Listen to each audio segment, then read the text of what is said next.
Hey everyone, Sam here, otherwise known as FPL Pricey. In today's video, I will be running through all of the projections for double game weeks, blank game weeks, and all of my early thinking on the best chip strategies to be looking at in the second half of the FPL season. Welcome back everyone to another video. Now today's video is one of my favorites to do every single season. It's where I can get really nerdy and start looking ahead at the upcoming projections for doubles, blanks, chip strategy. It's all of the good stuff, and it's why I really enjoy the second half of the season. Now, if you did enjoy this video, I'd really appreciate it if you could leave a like and hit subscribe if you're new around here as well, and leave any comments if there are any questions I haven't answered by the end of the video, because this video is here to help you. It's also to get my thinking in gear for chip strategy, things like that. So if there's anything I've missed or anything that you don't feel like you've got the answer to, drop a comment below and I'll try and answer you as best as I can.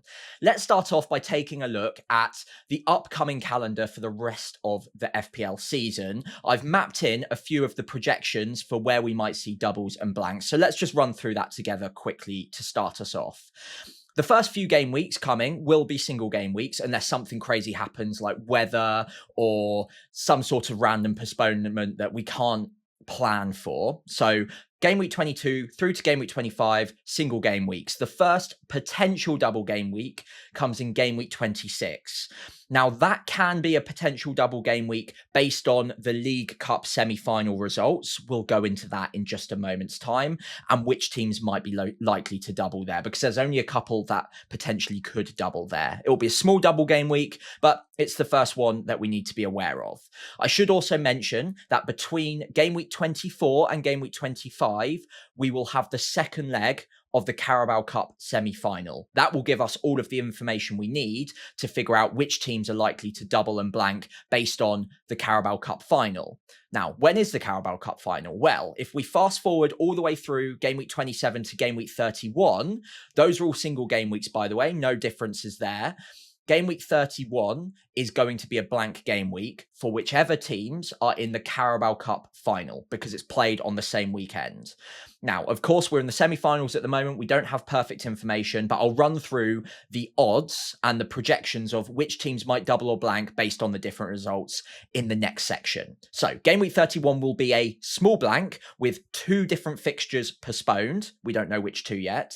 And therefore 4 teams will blank in game week 31. Moving forwards into game week 33, there is another potential double based on the League Cup final results. Up to 4 teams could double in that, but it could just be 2. It could just be 1 fixture, and the other fixture might get pushed forward to game week 26.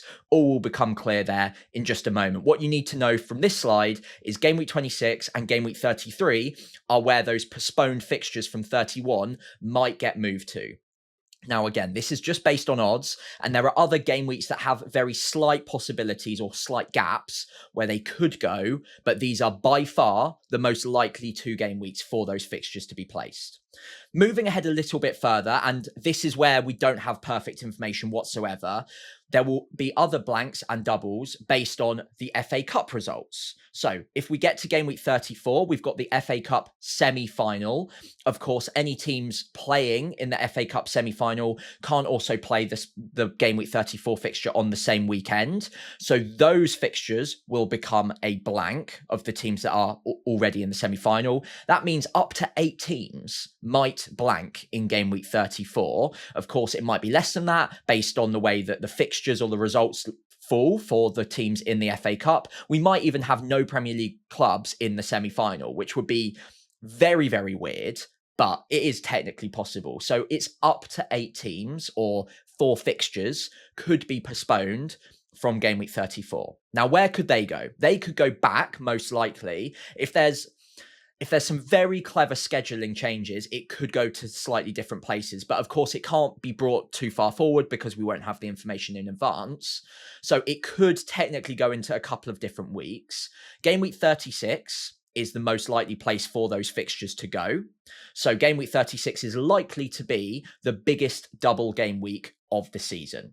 We'll run through that in a moment's time as well. But of course, up to 8 teams could have a double game week in game week 36. Now, game week 36 is where it gets a little bit more complicated. It's not as simple as just being a huge double game week, because it also happens to be the weekend of the FA Cup final. So 2 teams from the FA Cup semi-final will obviously play in the final as well.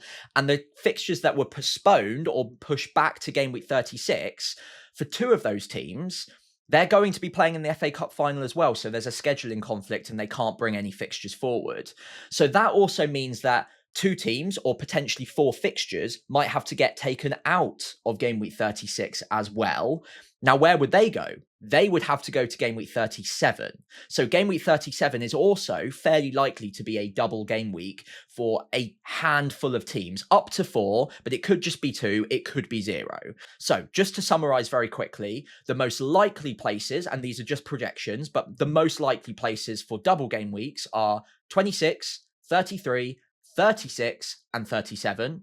The most likely places for blank game weeks are 31, 34, and there may be a smaller one in game week 36 as well. Okay, so it's a little bit too early to be mapping ahead to the double game weeks and which teams are most likely to be playing the FA Cup doubles that I talked about later on in the season, but we can start to figure out which teams might be likely to double in game week 26 or 33, as I mentioned, because we're already down to the semi-finals of the Carabao Cup, and it's those teams and those fixtures that will need to be moved based on the results of the semi-final, of course. Now, we've got the first leg before game week 22. So before the next deadline, you'll have a bit of information, but the next leg, the second leg, will be between game week 24 and game week 25. That's when we will have perfect information of which teams are going to double and blank in game week 26 or 33.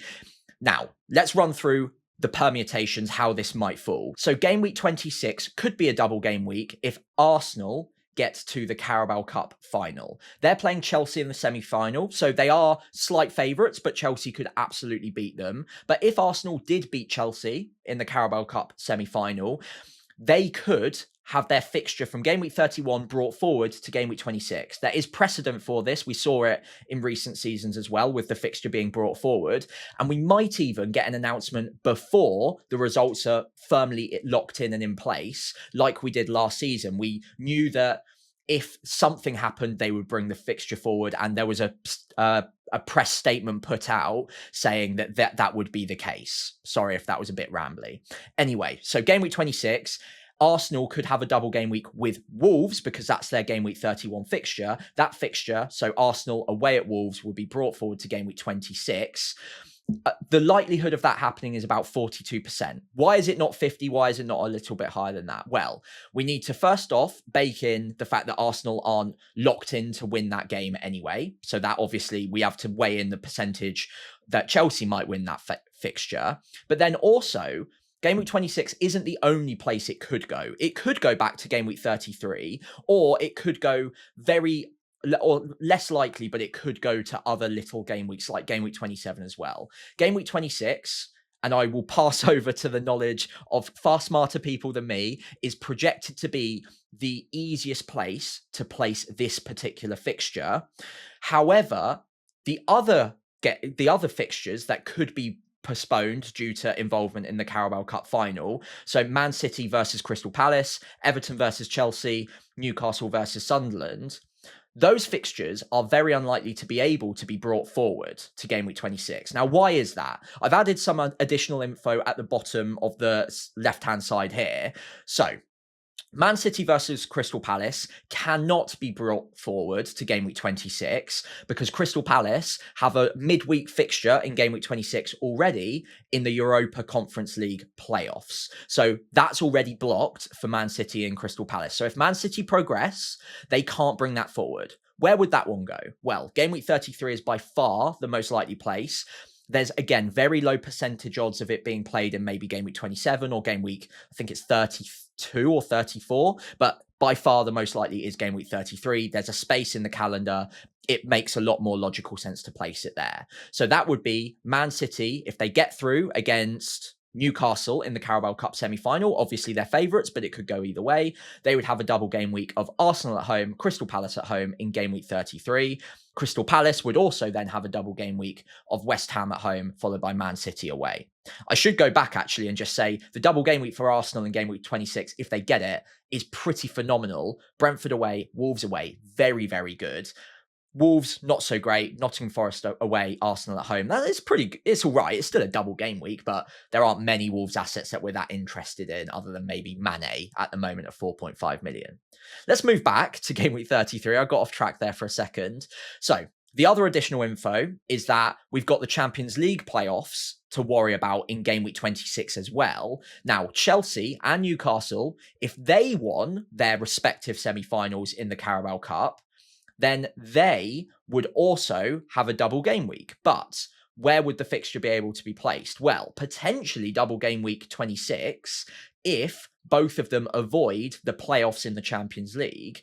But given their current position in the Champions League group stage, both of which are very likely to be in the playoff round in game week 26, which would also, much like Crystal Palace, block them from being able to have a double game week that week because their fixture run is already too blocked up. They can't squeeze another one in that week. So again, like Man City and Crystal Palace, they would have to move the fixture back.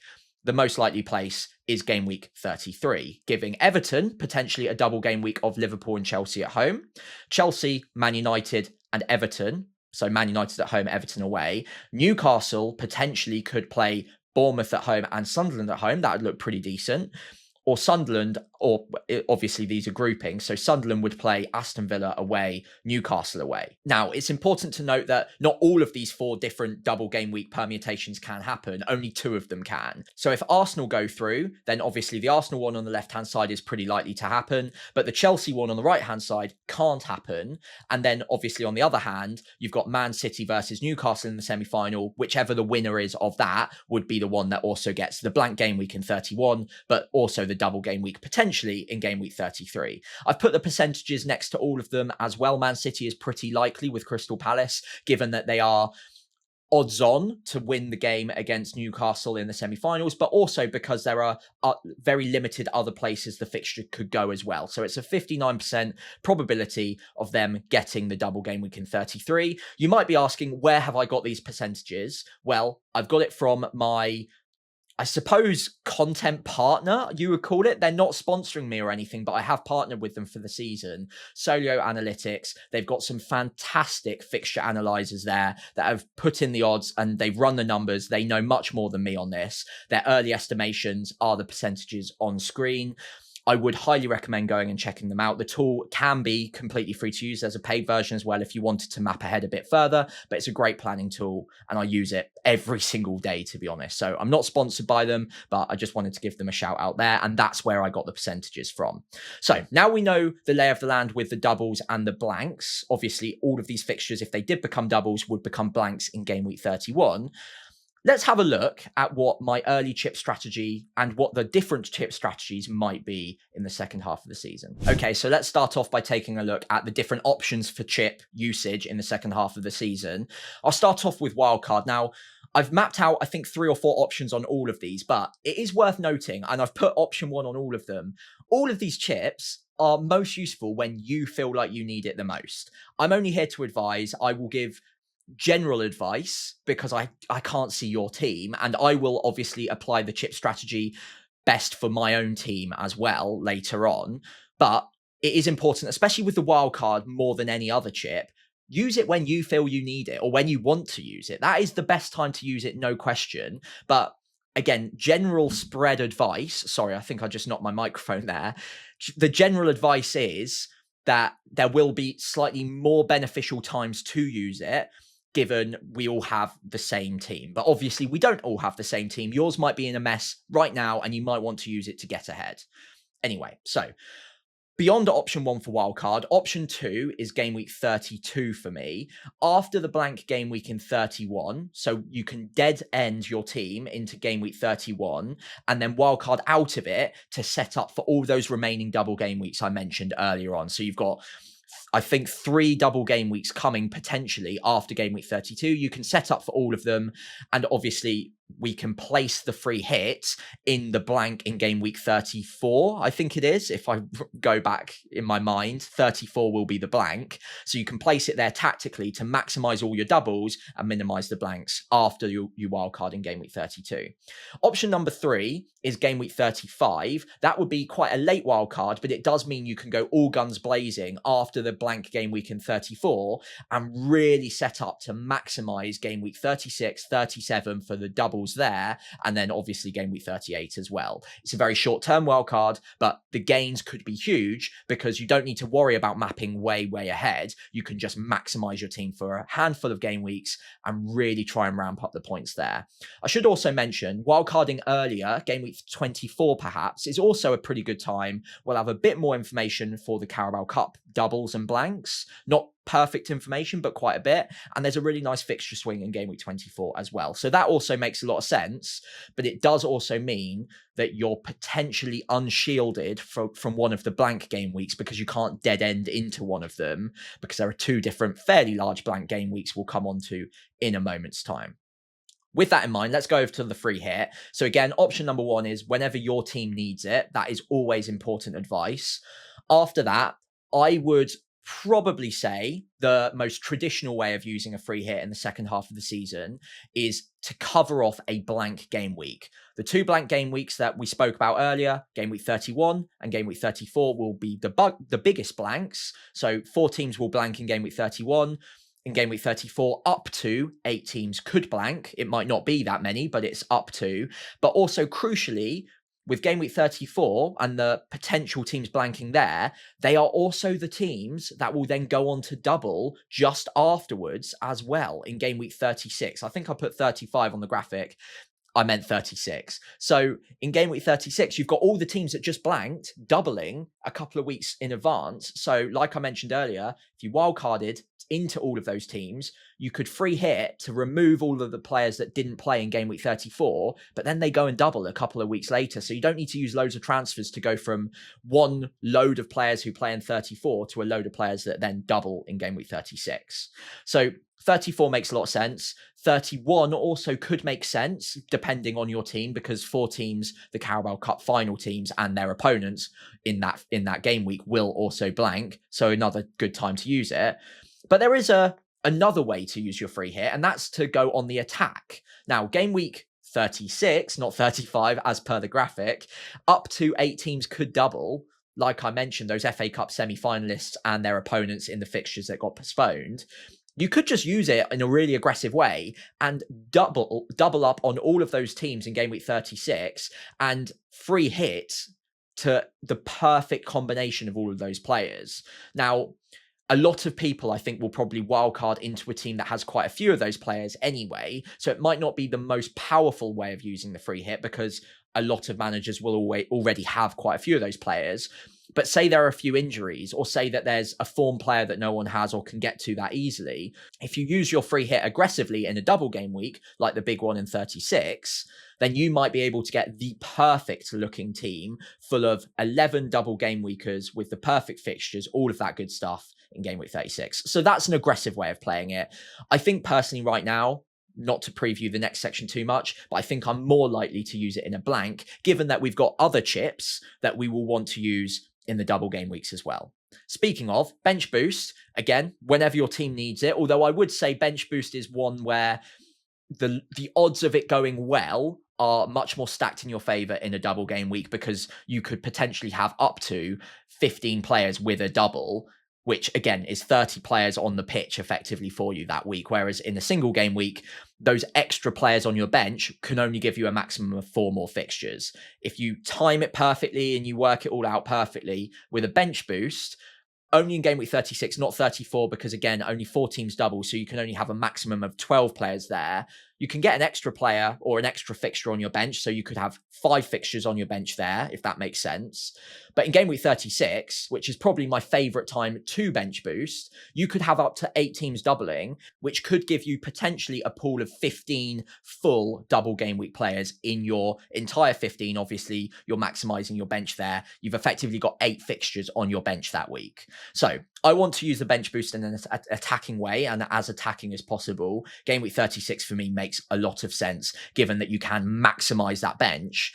But game week 34 also could work really well because the players who double are always going to be in your starting 11 anyway. And I've used the bench boost in a week like that before, where not all of my players on my bench have a double game week, but it ends up being someone like a Bukayo Saka or a Gabriel with a decent fixture, but it's a single game week, for example. And you in no way would want to bench them normally. But because you've got 11 doublers in your starting 11, having them on your bench makes sense. So you could still maximize that way by having some really good single game week players on your bench in game week 34. So another good opportunity you might want to look at. Triple captain, again, the odds are more stacked in your favor if you use it in a double game week. It's not to say that you can't use it elsewhere. So always, whenever the vibes feel right for you, if you want to use it on Haaland versus Burnley in a single game week, that's absolutely fine. It can still pay off. But the odds are stacked in your favor if you use it in a double game week. My advice would be to use it in a smaller double game week so you can use your bench boost in the bigger ones because you can maximize your bench there. The 2 double game weeks I'm personally looking at are game week 26, where Arsenal potentially have that double game week with Brentford and Wolves. Again, 42% there as per Solio. Or game week 33, if Man City progress into the Carabao Cup final, they're likely to have a pretty decent double game week in game week 33 as well. So those 2 places, you could look at Saka, Rice, Gabriel, maybe someone rogue in the Arsenal 11 in game week 26 if they progress to the Carabao Cup final. In game week 33, Man City, Erling Haaland seems like a really logical triple captaincy option to me as well. Okay, so let's wrap up with a shorter section talking about my early favoured chip strategy. Now, obviously, my team, just like yours, could look like a mess in a couple of game weeks' time. Anything could happen. Players could get injured. Other postponements could come in due to snow. We've got storms in the UK right now, so anything can happen. Other things can drop in, but given the information we've currently got, my early chip strategy preference is to not use any chips through to game week 32. Obviously, we've got the blank game week in game week 31. We've also got the potential double in game week 26. And I might use a triple captain in game week 26 if Arsenal do double that week. We'll talk about that in a moment. But up until that point, I think my team can probably survive just using transfers. I will probably have to use quite a few, but using transfers up to game week 31, where I will dead end my team, remove players who are blanking that week, not worried about future projections, because I will be wildcarding the following week to set up for the upcoming remaining double game weeks and the blank game weeks as well, of course. So game week 32 is my early preference to maximize double game week 33, 36 and 37. Now, game week 33, I think, is probably right now my preferred time to triple captain. This one is very flexible. It could be game week 26 if Arsenal double there. It could be game week 33 if Man City get a double. It could even be game week 37 if I don't fancy either of those and I want to use it as late as possible to maximize the variance late in the season if I'm trying to catch someone in my mini leagues. But I think game week 33, if Haaland does get that double game week with Man City, seems like a pretty logical place to put it. Option number 2, game week 26 as well for Saka or Gabriel, if they get the double game week, of course. So the free hit for me, no surprises. Game week 34 seems to be the one that I am targeting right now. I might switch the strategy if not many teams make it to the FA Cup semi-final from the Premier League, because then the free hit in 34 won't be covering off too many blanks and there won't be too many doubles to target later on. But if we've got a few blanks there, I think it will remain game week 34 being my favoured free hit opportunity. Remove all of the blank game week 34 players. But of course, those players I will want in my team long term because they're the ones who will have a double game week later on in game week 36, 37. And those are the players I will be bringing in on my wildcard in 32 as well. So it's just removing loads of players that I will really want either side of game week 34 who happen to blank that week. Finally, bench boost, game week 36. I mentioned it earlier on in the video. I think it makes the most sense given that it's going to be likely the biggest double game week of the season. So it means that I can maximize the amount of fixtures that would normally just be on my bench. So all of my players on my bench potentially could have double game weeks. So I could have effectively 30 fixtures from what would normally be 11 fixtures. So game week 36 makes a lot of sense for me, but obviously there are other opportunities and I will need to be tactical in the way that I set up my wildcard to try and maximize that. And things can go wrong between game week 32 and 36 as well. So it's by no means perfect to be setting up for a bench boost that far in advance, which is why this chip strategy isn't locked in, right? Obviously a lot can change, but early on, I think it's going to be a really exciting back end to the season. From game week 31 onwards, it's full steam ahead for me. And hopefully I can rise the ranks pretty quickly given a heavy chip strategy in the back few game weeks. Anyway, let me know, as always, if you enjoyed today's video. If you did, leave a like. Do consider subscribing if you want to make sure that you don't miss out on any future content as well.